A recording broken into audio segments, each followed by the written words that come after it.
রংপুরের পীরগাছা মেধা প্রতিভা বিকাশের অনন্য শিক্ষালয় মিলিয়াম চাইল্ড স্কুল সাফল্যের পঞ্চম বর্ষে পদার্পণ উপলক্ষে ৪ দিনব্যাপী বিভিন্ন কর্মসূচি অনুষ্ঠিত হয়েছে।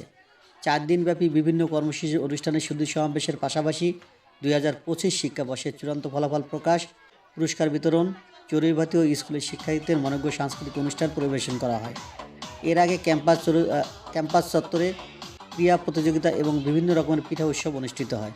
মিলিয়াম চাইল্ড স্কুলের প্রতিষ্ঠাতা সভাপতি মাসুদ রানার সভাপতিত্বে মিলিয়াম চাইল্ড স্কুলের পরিচালক মাওলানা রুহুল ইসলাম ও প্রধান শিক্ষক মোহাম্মদ আবু নাইমের সার্বিক ব্যবস্থাপনায় জুবায়ের হোসেন ও হেলাল মিয়ার যৌথ সঞ্চালনায় অনুষ্ঠানে প্রধান আলোচক হিসেবে উপস্থিত ছিলেন রংপুর মেডিকেল কমিউনিটি মেডিসিন বিভাগের অবসরপ্রাপ্ত বিভাগীয় প্রধান ডাক্তার এস.এম. রওশন আলম। আমন্ত্রিত অতিথি ছিলেন পীরগাছা সরকারি কলেজ পরিসংখ্যা বিভাগের বিভাগীয় প্রধান মনোহার হোসেন, ব্যবস্থাপনা বিভাগের প্রভাষক মাহমুদুল হাসান, অবসরপ্রাপ্ত ওয়ারেন্ট অফিসার সুলেমান খন্দকার সহ অতিথিবৃন্দ।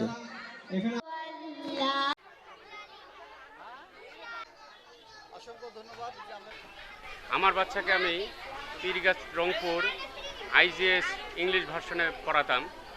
যখন আমি দেখতে পারলাম বা জানতে পারলাম যে মিলেনিয়াম চাইল্ড স্কুল খুব ভালো মানের একটা স্কুল, তখন আমি সব এখানে এসে দেখে আমাকে খুব ভালো লাগছে, মুগ্ধ হয়েছে।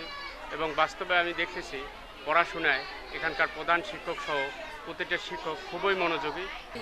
পড়াশোনার পাশাপাশি এই স্কুলে খেলাধুলা অনুষ্ঠান, বার্ষিক অনুষ্ঠান এবং ক্লাস আমার বাচ্চা পড়াশোনা করেন। প্রতি মাসেই মাসিক পরীক্ষা হয় এখানে, যেগুলো ফলো আপ টিচাররা করেন এবং আমার বাচ্চারা কোন সাবজেক্টে কত পেলো তা মোবাইলের মাধ্যমে জানিয়ে দেয় এবং বাচ্চা পড়াশোনার দিকে যথেষ্ট তারা খেয়াল রাখে।